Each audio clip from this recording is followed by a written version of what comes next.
Hello everyone, welcome to ಸನ್ಮಾರ್ಗಹ classes.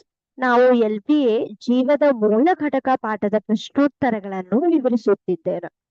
ಪ್ರಶ್ನೆ 21. ಜೀವಕೋಶದ ಕೋಶಪೊರೆಯ ರಚನೆ ಮತ್ತು ಕಾರ್ಯವನ್ನು ವಿವರಿಸಿ. ಕೋಶಪೊರೆ ಅಂದ್ರೆ ಏನು? ಇದು ಸಾಧಾರಣವಾದ ಪ್ರಶ್ನೆ ಆಗಿದೆ ವಿದ್ಯಾರ್ಥಿಗಳೇ. ಕೋಶಪೊರೆ ಅಂದರೆ ಸೆಲ್ ಮೆಂಬ್ರೇನ್ ಎಂದು ಕರೆಯಲಾಗುತ್ತೆ ಅಲ್ವಾ? ಸೊ ಸೆಲ್ ಮೆಂಬ್ರೇನ್ಗಳು ಯುಕ್ಯಾರಿಟಿಗಳಲ್ಲಿ ಇರುತ್ತೆ, ಅಂದ್ರೆ ಪ್ರಾಣಿ ಜೀವಕೋಶಗಳಲ್ಲಿ ಇರುತ್ತೆ. ಆಯ್ತಾ? ಸೊ ನೋಡಿ, ಕೋಶಪೊರೆ ಇದರ ರಚನೆ ಮತ್ತು ಕಾರ್ಯವನ್ನು ವಿವರಿಸಲು ಕೇಳಿದ್ದಾರೆ ಅಲ್ವಾ?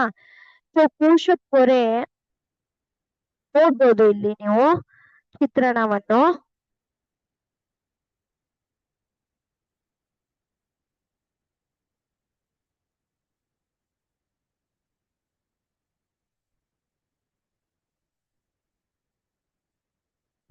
ಈ ಕೋಶಪೊರೆ ಏನ್ ಮಾಡ್ತಾ ಇದೆ ಅಂದ್ರೆ, ನೀವು ನೋಡ್ಬೋದು, ಇದು ಇರುವುದ್ರಿಂದ ಇದು ಹೊರಗಿನ ವಸ್ತುಗಳನ್ನ ಒಳಗಿನ ವಸ್ತುವಿಂದ ಬೇರ್ಪಡಿಸ್ತಾ ಇದೆ. ಆಯ್ತಾ?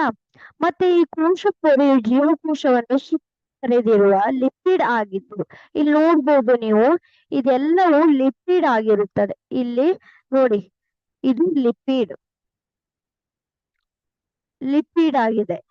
ಮತ್ತು ಒಳಗೆ ಮತ್ತು ಹೊರಗೆ ವಸ್ತುಗಳ ಚಲನೆಯನ್ನು ಕೂಡ ನಿಯಂತ್ರಿಸುತ್ತದೆ. ಇದೇನ್ ಚಲನೆಯನ್ನ ನಿಯಂತ್ರಿಸುತ್ತಿದೆ?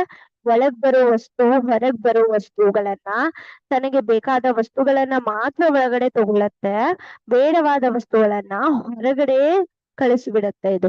ಅದಕ್ಕೋಸ್ಕರ ಇದಕ್ಕೆ ಅರೆವ್ಯಾಪ್ಯ ಪೊರೆ ಎಂದು ಕೂಡ ಕರೀತಾರೆ. ಆಯ್ತಾ? ಮತ್ತೆ ಇದು ಹೊಂದಿಕೊಳ್ಳುವಂತದ್ದು. ಆಯ್ತಾ? ಮತ್ತೆ ಇದ್ರ ರಚನೆ ನೀವು ನೋಡಿದ್ರೆ, ಇಲ್ಲಿ ಆ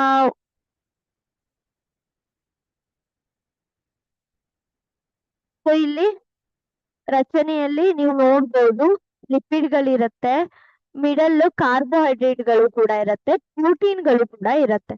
ಈ ಎಲ್ಲವುಗಳು ಕೂಡ ಇದರಲ್ಲಿ ಏನಿದೆ, ಈ ರಚನೆಯಲ್ಲಿ ಒಳಗೊಂಡಿರುತ್ತದೆ.